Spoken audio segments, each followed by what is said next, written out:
네, 안녕하세요. 오늘 포럼의 첫 발표를 맡은 자본시장연구원의 박용린입니다. 오늘 제가 말씀드릴 그 내용은, 제목은 한국 벤처캐피탈의 해외 진출 전략이라고 하는 그런 제목이 되겠습니다. 그래서 뭐 다소 이론적인 부분도 있고 전반적으로 이제 국내외 VC들의 어떤 해외 진출 현황이라든가 이런 걸 통해서 시사점을 한번 살펴보고자 합니다. 오늘 제가 말씀드릴 내용은 크게 세 부분인데요. 하나는 이제 우리나라뿐만 아니라 이제 전 세계적으로 벌어지고 있는 VC 글로벌화의 현황 및 배경을 먼저 살펴보고요. 두 번째는 우리나라 VC의 해외 투자 현황을 살펴보겠습니다. 세 번째는 국내외 이런 VC 해외 현황과 그런 패턴을 살펴봄으로써 그 VC의 해외 진출의 단계와 각 단계의 전략에 대해서 아주 간단하게만 말씀을 드리도록 하겠습니다. 먼저 VC 글로벌화의 현황의 배경인데요. 일단은 이제 VC 해외 진출을 왜 해야 되느냐, 아까 우리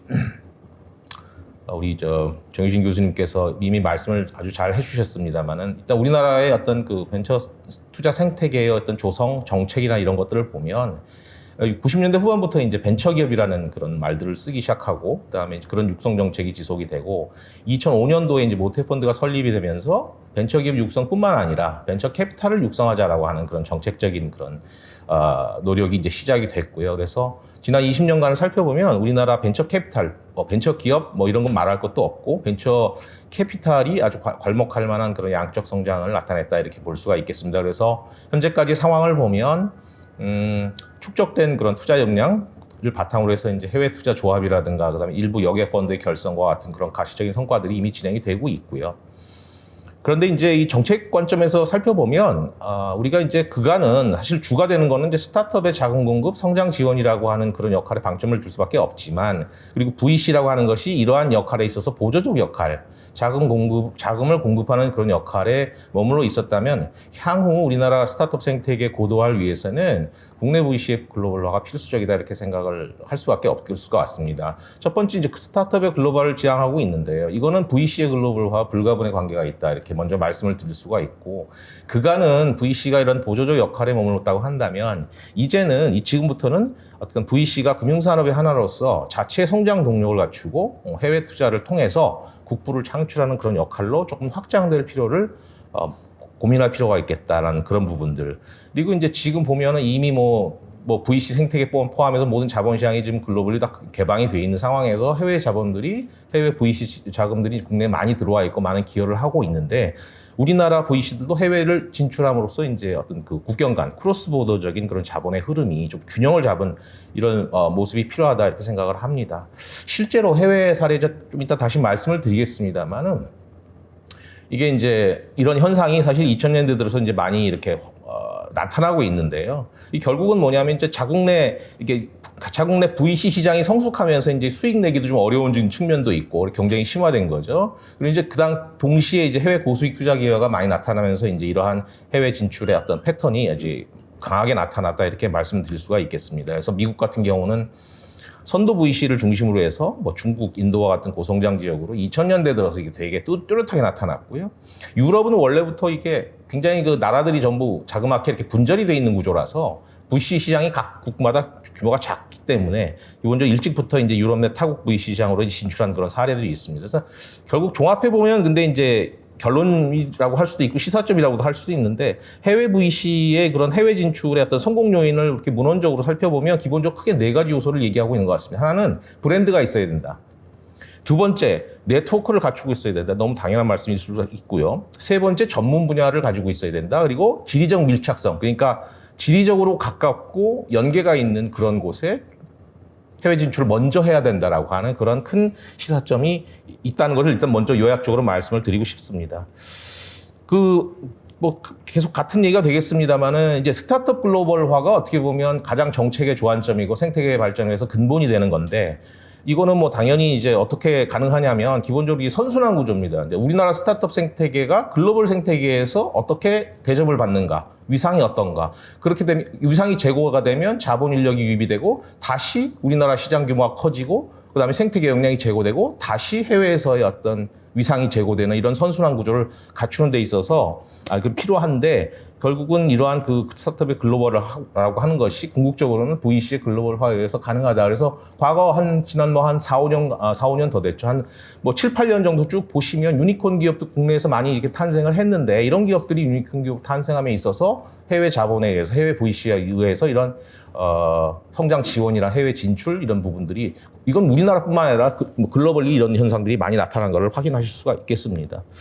근데 이게 그림에 보시면은 우리나라가 특히나 이렇게 보면 아직까지 그 스타트업의 해외 진출 비중이나 그다음에 이제 국내에서의 어떤 그 해외 자본의 비중이 사실은 낮습니다. 그래서 보시면은 왼쪽 그림을 보시면은 이제 한국, 싱가포르, 이스라엘의 이제 해외 진출 스타트업 비중이 나와 있는데요. 우리나라가 경제 규모가 있다 보니까 스타트업의 절대 수는 상당히 많습니다. 그런데 실제로 이제 해외 창업이나 진출하는 그런 스타트업의 비중이 싱가포르와 이스라엘과 같은 그런 소규모 경제 국가에 비해서는 상당히 낮은 그런 상황이라고 할 수 있겠습니다.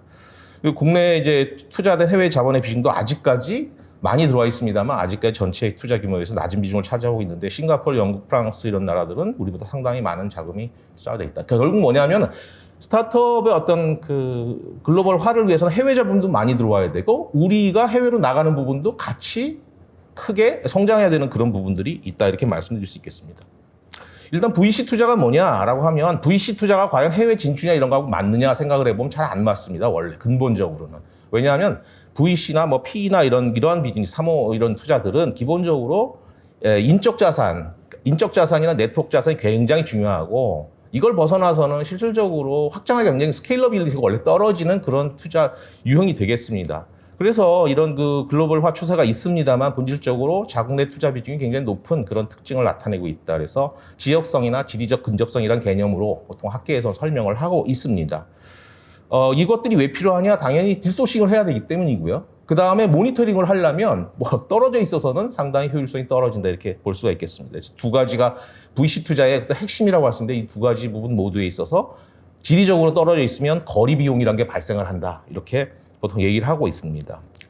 그다음 그 외에 이제 쓰고 있는 개념이라고 하는 건 외국 투자에 따른 불이익, 이렇게 liability of foreignness라는 개념을 쓰고 있는데요. 이건 국내 투자하면은 아무런 발생하지 않을 비용들이 상당히 많이 발생하는 그런 문제에 대해서 얘기를 하고 있고요. 다만 결국은 뭐냐면 이런 인적 네트워크 자산, 이런 자산들이 예를 들어서 조금 더 어떤 한 국가 국민 경제를 넘어서 가지고 확장될 수만 있다면 해외의 어떤 네트워크라든 이런 걸 통해서 확장될 수만 있다면 글로벌화를 촉진하는 오히려 그게 자산이 될 수도 있다 이렇게 말씀드릴 수가 있겠고요. 아까 말씀드린 거리 비용이라는 걸로 인해서 기본적으로 뭐냐면 이 딜소싱과 어떤 모니터링의 어떤 비용이 많이 들다 보니까 딜 플로우가 많지 않으면 아무 의미가 없는 경제성이 떨어지는 그런 해외 진출이 될 수밖에 없기 때문에 이런 그 투자 기회가 상당히 많은 클러스터에 결국은 진출할 수밖에 없는 게 이제 글로벌한 현실이 되겠습니다. 이 그림은 글로벌리 봤을 때 글로벌 벤처 생태계 주요 국가의 해외 투자 비중과 VC 해외 투자 비중과 그 추이를 나타낸 건데요. 두 가지 관점에서 보실 수가 있겠습니다. 하나는 2010년부터 2022년간의 연도별로 이 각 나라가 펀드 기준이죠. 펀드의 소재지 기준인데 각 나라가 투자한 그런 해외 투자 전체 투자 건수 중에서 해외 투자 건수의 비중을 계산해 본 겁니다. 그래서 데이터는 이제 프레킨을 썼는데요. 그거를 쭉 그래서 나타낸 표가 되겠습니다. 이게 두 가지 관점에서 보실 수 있는 건 첫 번째는 이 각 나라마다 되게 이게 11개국인가요? 예, 13개국인가요? 그렇습니다만, 첫 번째는 그 해외 진출, 해외 투자 비중이 국가마다 좀 다르다는 걸 확인하실 수가 있습니다. 그래서 대별해서 보면 중국, 인도, 우리나라, 일본, 요건 뭐냐면 절대적인 수준에서 해외 투자 비중이 높지 않은 나라가 되겠습니다. 여러 가지 이유가 있을 수 있습니다. 그거는 예를 들어서 자국의 투자 기회가 많을 수도 있고, 그게 이제 중국이나 인도나 이런 쪽이 될 수도 있겠고요. 아니면 해외 투자를 많이 안 해서 그런 부분도 있을 수가 있겠습니다. 아마 일본이나 우리나라가 그런 케이스가 해당하지 않을까 생각이 들고요. 이스라엘이나 싱가포르를 살펴보면 상당히 해외 투자 비중이 높습니다만 자국에서의 투자 기회보다는 여기는 어떻게 보면 펀드가 결성되고 그다음에 여기를 거점으로 이제 리저널 그런 투자를 하는 그런 양상이 나타나기 때문이라고 볼 수도 있겠습니다. 아니면 이스라엘 같으면 이제 미국이나 이런 쪽으로 확장이 되겠죠. 그다음에 이제 중간에 있는 데들이 이제 미국, 캐나다, 영국, 프랑스, 독일과 같은 약간 유럽권, 영미권 이런 나라들이 되겠는데 이런 나라들은 이제 보시면 대략적으로 보면 자국의 VC 시장도 크지만 해외에 상당히 적극적으로 진출하는 그런 모습이 나타나고 있다 이렇게 보실 수가 있겠습니다. 그다음에 두 번째 관점에서 보셔야 될 거는 이게 2010년부터 2022년까지 3년의 기간인데요. 특히 미국의 사례를 보시면 대략 2010년에는 그게 해외 투자 비중이 대략 10% 언저리였는데 이게 지금 30% 중반대까지 늘어난 걸 확인하실 수가 있습니다. 다시 말하면 자국의 투자기가 많음에도 불구하고 굉장히 활발하게 해외로 투자를 되게 많이 해온 패턴들이 지금 나타나고 있는 거죠. 거개의 국가에서 이런 패턴이 나타나고 있습니다. 다만 이제 예를 들어서 뭐 인도나 뭐 예를 들어서 일본, 우리나라는 그게 이제 해외 진출을 하되 그게 크게 증가하는 패턴인지에 대해서는 이제 조금 의문이 있겠습니다만은 절대 규모는 늘어나지만 그 나라의 어떤 VC 투자 전체 규모가 이제 커지는 관계로 이런 비중이 조금 정체되는 모습이 나타나고 있다 이렇게 볼 수 있겠습니다. 요거는 이제 운용사들이 어떻게 해외 진출을 하고 있느냐를 한번 데이터를 본 건데요. 이렇게 보시면 이제 뭐 해외 투자 비중의 증가, 그러니까 뭐 개별 딜 단위에서 해외 투자 비중의 증가와 더불어서 해외 운용사의 글로벌화도 진행이 되고 있다 이렇게 말씀드릴 수 있고 결국은 해외 법인이나 사무소를 통해서 이제 진출을 하게 되는데 그래서 전체 그 각별로 이제 전체 VC 대비해서 해외 진출 VC의 수를 한번 나타낸 것이 이제 두 그림이 되겠습니다. 그래서 쭉 그렇게 돼 있고 그래서 대략 비중을 보면 오른쪽 그림에 이제 주황색 선이 이렇게 나타나 있습니다만 대략적으로 뭐 한 30% 정도가 이제 그러니까 해외 시장에 진출했다 이렇게 볼 수가 있겠습니다. 그래서 미국은 23%, 중국은 한 30%의 운용사들이 해외에 뭔가 거점을 가지고 있다 이렇게 보여지고요. 거점을 가진 운용사들이 몇 개국에 진출을 하느냐 이렇게 보면 대략 한 3, 4개국 수준이다 이렇게 보실 수가 있겠습니다. 그래서 이거는 물론 뭐 미국 같은 경우에는 뭐 보스턴에도 있을 수 있고 뭐 실리콘밸리도 있을 수 있기 때문에 그걸 다 하나로 이제 카운트를 해서 나타낸 그런 부분이고요.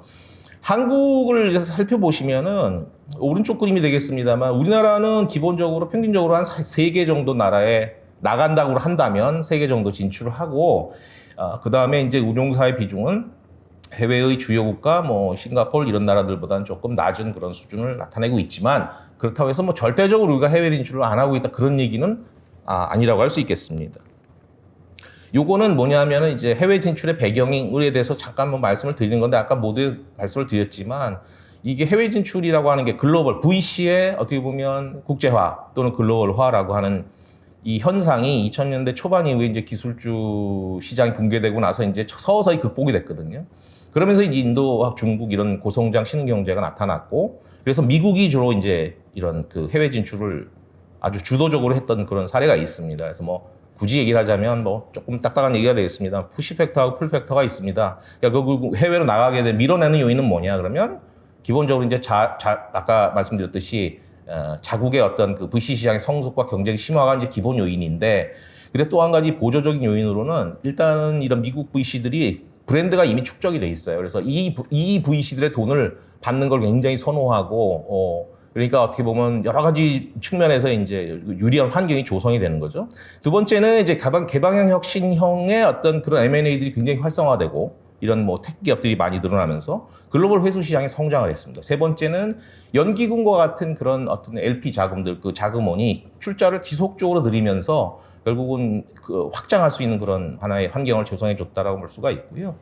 그 다음에 이제 그걸 받아들이는 국가가 뭐냐면 중국, 인도와 같은 아시아권 국가가 있고요. 그 다음에 유럽 시장이 있었는데, 뭐 중국, 인도는 당연히 뭐 성장이고, 유럽 시장은 뭐냐면 기본적으로 이제 미국과 관련해서 보면 문화적으로, 지리적으로 굉장히 친밀함이 있습니다. 그래서 항상 이 패턴이 그런 어떤 공통의 문화권을 가지고 있는 그런 지역으로 먼저 해외 진출하는 것이 이제 하나의 전략으로 이제 굳어진 사례가 있습니다. 근데 이렇게 표를 보시면 대충 뭐 미국도 보면 70년대 초부터 이제 VC들이 아주 주요 선도 VC들이 만들어지기 시작했는데 실제 해외에 진출한 최초로 한 시기들은 대략 2000년대 초반 정도가 됩니다. 그래서 해외 이게 뭐 회사마다 다 다릅니다만 뭐 어떤 데는 5년도 있습니다만 대충 뭐 30년이 넘어가는 기간을 국내에서 이제 운용을 하고 그다음에 나가는 거를 사례를 볼 수가 있어요. 그래서 평균 소요 기간이 한 22년 걸렸다 이렇게 볼 수가 있고요. 해외 진출 방식으로는 대부분은 뭐냐면 자기가 직접 본사에서 직접 투자하는 방식도 있지만 대체적으로 보면 현지 VC와 전략적 제휴, 그다음에 공동 투자 이런 부분이 상당한 그런 부분이라고 할 수가 있겠고, 또 뭐 현지 인력의 고용이라든가 이런 뭐 토착화를 위한 노력들을 많이 한 거를 설문조사를 통해서 볼 수가 있겠습니다. 결국은 뭐냐면 이쪽 특히 해외 진출과 관련된 이런 부분들은 통계가 거의 없어요. 그래서 어떻게 보면 설문조사나 뭐 이런 아주 일차적인 차원의 어떤 데이터를 통해서 시사점을 구할 수밖에 없는 게 약간 현실이긴 합니다. 우리나라 VC의 해외 투자 현황을 한번 정리를 저희가 해봤습니다. 이것도 사실은 막 아주 어떻게 보면 일목요연하게 누가 정리를 해놓은 게 없더라고요. 그래서 저희가 이제 한번 차제에 이거를 주요 운용사들의 어떤 그 해외 진출 상황을 한번 표로 정리를 해봤습니다. 우리나라 VC들이 대체로 보면은 뭐 70년대에 이렇게 나간 그런 것도 있지만 그거보다는 주로 설립 자체가 이제 80년대, 90년대 초반 뭐 이럴 때 설립된 1세대가 있을 것 같고요. 그 다음에 이제 2000년대 초반까지 설립된 2세대 정도가 있을 수가 있는데 이런 VC 운용사들이 대부분 이제 지금 다 나가 있는 상황입니다. 그리고 표에서 보시다시피 해외 진출 소요 기간을 계산해 보니까 뭐 어떻게 표본을 잡느냐에 따라 다른데 뭐 17년에서 한 20년 정도가 걸린 것 같습니다. 그러니까 미국과 비교해서 과히 그렇게 늦었다 이렇게 얘기할 수는 없는 그런 상황이고요. 외국 해외 사례도 있고 하기 때문에 조금 그런 부분에서 세이브가 된 것 같고요. 현재 지금 해외 투자 현황도 사실 이게 공표가 잘 안 되고 있습니다. 그래서 2022년도에 그냥 더벨에서 그 기사 나온 거를 한번 저희가 정리를 해봤어요. 봤더니 대략 한 20% 정도 이상의 투자가 해외에 투자된 것으로 이렇게 보여지고 있었고, 그리고 이제 추세가 계속 유지가 되고 있는 것으로는 저희가 파악을 하고 있습니다. 이 해외 투자 관련해서 기본적으로 이제 한 가지 말씀드리고 싶은 게 이제 그럼 정책적으로 VC 해외 투자를 지원할 수 있는 게 없을까라고 이제 뭐 생각할 수 있는데 사실 모태펀드에서 이미 2013년부터 2013년도에 이제 벤처 창업 자금 생태계 선순환 방안이라고 하는 대책이 한번 나왔었습니다. 10년 전인데 그때 결국은 뭐냐면 이제 해외에서 활동 중인 그런 그 외국 VC 또 한국계 VC도 모태펀드로부터 출자를 받을 수 있게끔 이게 열어놓은 거죠. 그래서 뭐 다양한 조건이 있습니다. 뭐 국내 중소벤처기업에 투자해야 된다, 해외 LP가 출자를 하고 있어야 된다, 뭐 피투자기업 지원이 가능해야 된다, 뭐 이런 얘기인데요. 한마디로 얘기해서 이겁니다. 여기에 포인트는 우리나라 스타트업에 투자하고 얘네들을 해외로 진출시킬 수 있는 그런 외국계 투자 자본과 그다음 역량을 이제 필요하다, 그리고 거기에 출자를 하겠다, 그런 개념이 되겠습니다. 그래서 보면은 뭐 1호, 2호 펀드 같은 경우 2013년도에 만들어졌고 그다음에 성공적으로 또 2호가 2016년도에 만들어져서 전체적으로 뭐 지금 보면 63개 펀드가 1, 2호에서 이제 운용 중이고 평균 펀드 규모는 뭐 1억 3,700만 달러 이렇게 돼 있고요. 사실 여기서 그 유니콘들이 상당수 이제 투자가 된 바가 있습니다. 그래서 어느 정도의 소기의 목적은 달성했다 보여지고, 3호는 근데 예산이 삭감이 됐는지 작년에 이제 뭐 7개 운용사 출자 펀드가 이제 선정이 됐는데 조금 그게 많이 줄어든 상황이긴 합니다. 자, 그런데 이게 보시면 저는 개인적으로 이게 어떤 의의를 부여하고 싶냐 하면 이 해외 모태펀드 해외 VC 글로벌 펀드는 스타트업의 글로벌화도 어떻게 보면 그걸 지원하기 위한 정책적 프로그램이지만 사실은 거기에 국내 VC의 글로벌화도 추구하고 있는 그런 요소들이 강하게 자리 잡고 있다 말씀드리고 싶습니다. 그래서 기본적으로는 역외 펀드여야 되고, 그 다음에 출자 분야는 뭐 그냥 일반적인 그 펀드와 같고, 신청 자격이 이제 해외 운용사 또는 해외와 국내 공동 운용사 코지피가 되겠습니다. 그래서 코지피가 뭐 대부분은 아니고요. 대부분 다 그냥 단독이나 이런 쪽으로 해외 운용사들이 이제 신청을 한 것으로 나타나 있습니다만은, 결정적으로 공동 운용사가 결국 뭐냐면 출자금하고 딜소싱을 공유를 하는 개념이 되겠습니다. 그리고 양사의 인력이 그냥 각자 분담하는 게 아니고 투자위원회 같은 게 열리면, 투심위회가 열리면 공동으로 참여하는 그런 구조로 설계가 돼 있어야 한다. 결국은 뭐냐면 우리 VC들이 조금 이런 해외 VC와 네트워킹과 그다음에 실제 역외 펀드 운용할 수 있는 경험을 좀 축적을 시켜주겠다라는 그런 의지를 갖고 있는 그런 프로그램이라고 할 수 있겠습니다. 마지막으로 이제 해외 투자 단계와 전략에 대해서 이제 말씀을 드리면요. 일단 저는 개인적으로 이렇게 생각을 합니다. 그러니까 뭐 이거는 어디 교과서적으로 나와 있는 게 없어가지고 그냥 개인적인 생각을 정리할 수밖에 없는데, VC 해외 진출이라는 거 하는 것은 이제 해외에서 그 어떤 특정 운용사가 얼마만큼의 지역성에 대한 그걸 달성했느냐, 그러니까 토착화 내지는 뭐 그 지역에 얼마만큼 로컬라이즈돼서 그런 자산을, 인적 네트워크 자산을 갖고 있느냐에 따라서 1단계는 뭐냐면 역내 펀드 그냥 해외 투자입니다. 그건 우리가 하고 있는 거 지금까지 해왔던 그런 대부분의 방식이 되겠고, 두 번째는 이거 뭐 역내 펀드 해외 투자 단계와 거의 유사한 단계, 같은 동시 단계 또는 뭐 약간 후에 할 수 있는 방법이긴 하겠는데 해외 VC 펀드에 출자하는 방법을 생각해 볼 수가 있겠습니다. 이것도 어떻게 보면 간접적인 방식이지만 뭐 해외 진출의 하나의 전략이라 할 수가 있고, 세 번째는 아까 말씀드렸던 역외 펀드의 공동 운용이 되겠습니다. 그래서 코지피를 하는 거고, 네 번째가 이제 궁극적인 해외 진출 단계로서 역외 펀드를 결성하고 단독으로 결성하고 해외 LP를 유치하는 단계로 구분할 수 있겠습니다. 그래서 이 네 번째 단계가 사실은 궁극적으로 우리가 VC가 독립적인 금융산업으로서 이게 자리 잡으려면 반드시 거쳐야 되는 그런 과정이고, 글로벌 VC 운용사로서 이제 인정받음을 의미하기 때문에 어떻게 보면 상당히 많은 시간이 소요될 거라고 개인적으로 생각을 하고 있습니다. 뭐 여러 번 강조를 드리기 때문에 약간 뭐 지겨울 수도 있겠습니다만은, 그 VC 같은 경우 특히나 제가 봤을 때는 PE보다도 더 그런 부분이 있는 것 같아요. 근데 VC는 정말 국가적 지역적 특수성을 인해서 현지 시장에 대한 토착화가 반드시 필요하다라는 그런 부분들. 왜냐하면 이게 결국은 뭐냐면 현지 창업 생태계에 대한 접근성도 있어야 되고, 결국 딜소싱을 해야 되니까. 두 번째는 VC 네트워크뿐만 아니라 관련된 전문 그런 조직들 있지 않습니까? 로펌이든 뭐든 거기에 대한 그런 네트워크, 정보의 흐름에 참여할 수 있어야 되고, 세 번째는 뭐냐면 현지 또는 뭐 글로벌 회수 시장 경험이 있어야 되는 거죠. 그래서 이 모든 것들이 갖춰지려면 상당히 시간이 많이 걸리는 일이다. 그래서 지금 현재 우리나라 운용사들의 어떤 체력이랄까, 경험에 상응하는 그런 해외 진출 전략과 방식을 채택하는 단계적 접근이 필요하겠다 생각을 합니다. 그래서 하나하나 살펴보면, 영내 펀드 해외 투자 및 해외 VC 펀드의 출자를 그냥 같이 묶어서 말씀을 드리겠습니다. 하나는 뭐냐면 영내 펀드를 만들어가지고 또는 뭐 해외 투자 전용 영내 펀드를 만드는 거죠. 그래서 뭐 그렇게 그걸 바탕으로 해외 투자하는데 당연히 국내 출자자니까 해외 투자 비중은 여러 가지 정책적으로도 그렇고 비중이 제한될 가능성이 있고요. 요거는 이제 이게 기본적으로 이제 발굴 전략이 이런 것 같습니다.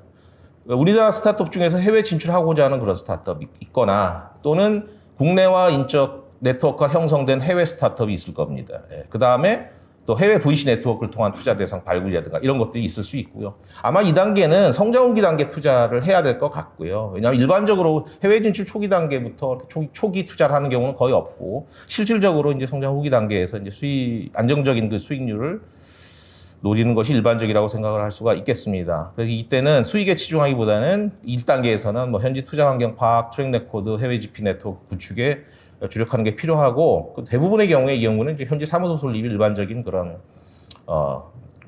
어떤 해외 진출 방식이라고 할 수가 있고, 그래서 대부분은 사실 2단계에서는 크게 현지 인력에 대한 어떤 의존이나 이런 부분들이 좀 약한 부분이 있지 않겠나 생각을 합니다. 두 번째 이제 해외 VC 펀드 출자인데요. 요거는 뭐 사실은 이건 약간은 뭐 운용사로 이제 VC에 투자하는 게 아니라 이제 출자자로서 이제 VC에 투자하는 그런 개념이 되겠습니다. 근데 이게 이제 일반적인 투자 구조는 아닌데, 해외 진출의 안정적인 그런 교두보 차원에서는 고려할 수 있는 그런 전략이라고 볼 수 있겠습니다. 이게 일례로 이게 비슷한 게 이제 CBC에서 있는데요.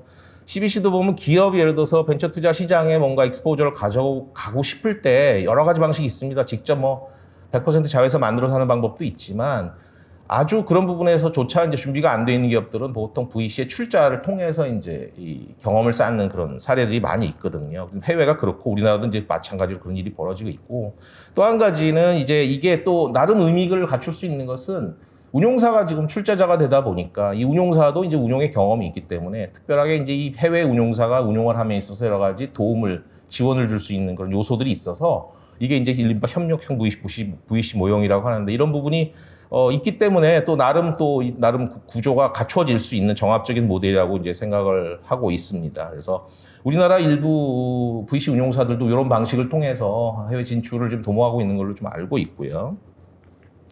역외 펀드 공동 운용인데요. 그 다음 단계로서 할 수 있는 것은, 기본적으로 이제 이게 뭐 당연한 말씀이겠습니다만, 공동 운용은 뭐 항상 리스크를 통제하면서 현지 시장을 탐색한 좋은 방법이라고 할 수 있겠는데, 이제 코지피로 하다 보면 아무래도 운용상의 어떤 비효율성이 좀 존재할 수 있겠습니다. 사실은 VC나 PE나 사실 둘이서 쌍두마차가 공동 운영한다는 게 굉장히 어려운 일이거든요. 근데 이제 어쨌든 이런 그 공동 운용의 어떤 목적이 분명한 만큼 이거는 상당히 어떤 유용한 그런 방법이 될 수 있다고 생각을 합니다. 그래서 일반적으로는 이제 말하자면 돈줄, 출자자도 분담하고, 그다음에 이제 투자 대상도 분담하는 구조를 가져가면서 이제 시너지를 창출하는 그런 개념이 되겠는데요.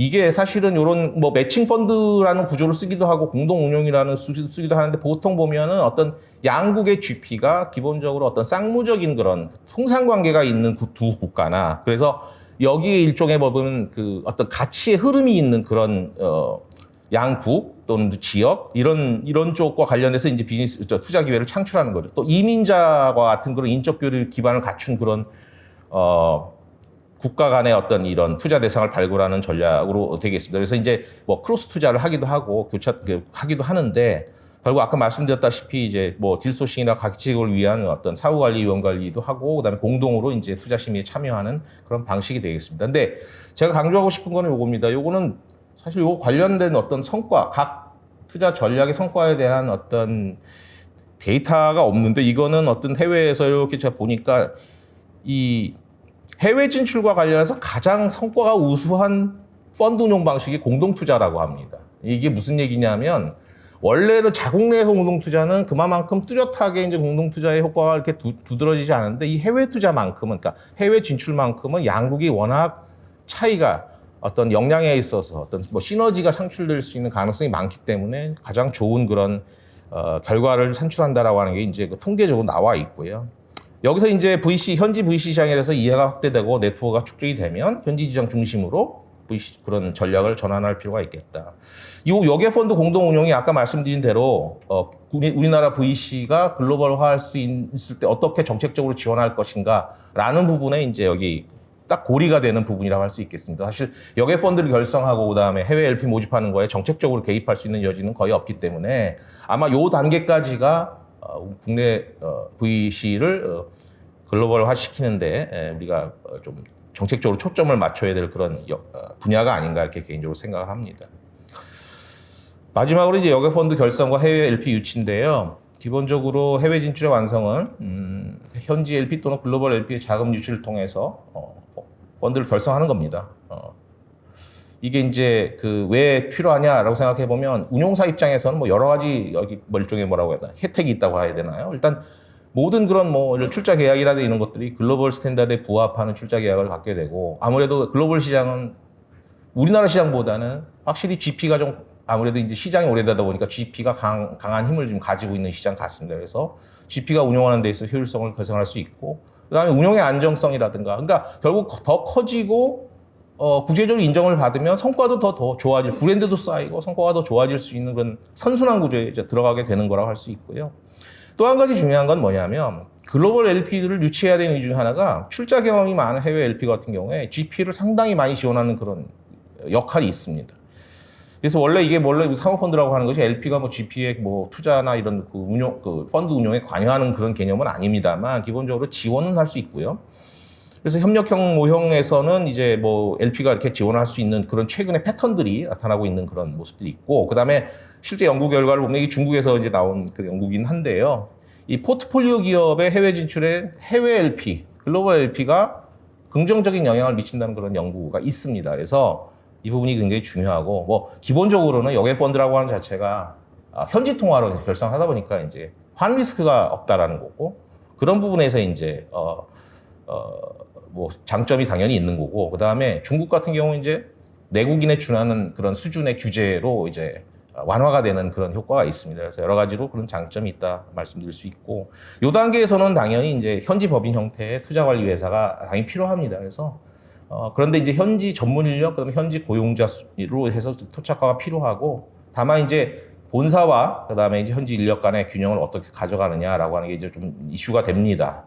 뒤에 다시 말씀을 다음 슬라이드에 나와 있지만 이게 뭐냐면 이게 성공적인 글로벌화된 그런 VC 조직을 만들려고 하면 그게 조직 구조가 굉장히 중요하다라는 것을 학계에서는 얘기를 하고 있습니다. 그래서 결국은 뭐냐면 본사와 투자 철학이나 투자 방식과 같은 그런 부분만 공유하고 실제 투자 행위나 이런 것들은 그 현지 생태계 환경에 최대한 밀착하여 운용해야 된다, 이런 얘기가 되겠습니다. 그래서 점차적으로는 이제 뭐 초기 단계에는 성장 단계별로 투자의 균형을 추구하되 향후에 점차로 이제 창업 초기 비중을 확대하면서 이제 수익을 조금 더 제고하는 그런 노력이 필요하다, 이렇게 보여지고요. 이제 마지막으로 방금 말씀드렸던 바람직한 해외 진출 조직 구조입니다. 이게 보면 왜 VC 글로벌을 해야 되냐라고 얘기하면 조금 뭐 딱딱한 얘기가 될 수 있겠습니다만 결국은 뭐냐면 글로벌화를 해야 자국 내에서만 VC 활동을 할 때 미처 캐치하지 못하는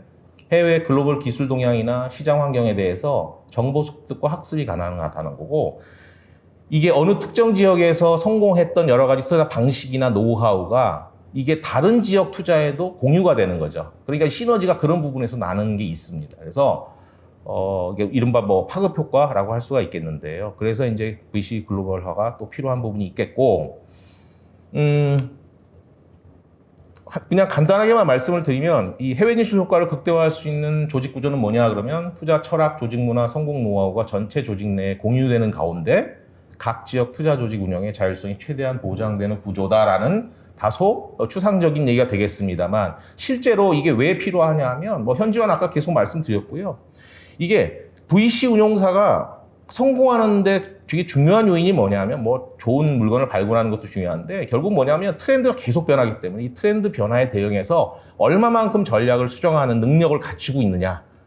이게 이제 VC가 경직적이지 않은 그런 VC가 성공할 수밖에 없는 꼭 스타트업만 이런 변화에 대응하는 능력을 갖춰야 되는 게 아니라 VC도 이러한 그 변화하는 시장 환경, 투자 환경에 재빠르게 반응해서 이거를 대응할 수 있는 그런 역량이 필요하다라는 얘기가 되겠습니다. 그래서 이런 것들이 각 지역에서 올라올 수 있거든요. 이런 것들이 공유되고 또 다른 지역에 적용되고 확산되는 이런 조직 구조가 결국은 글로벌 VC로서 이제 성공하고 자리매김하는데 꼭 필요한 게 아닌가라는 게 이제 개인적인 생각입니다. 여기까지 제 발표가 되겠습니다. 네, 감사합니다.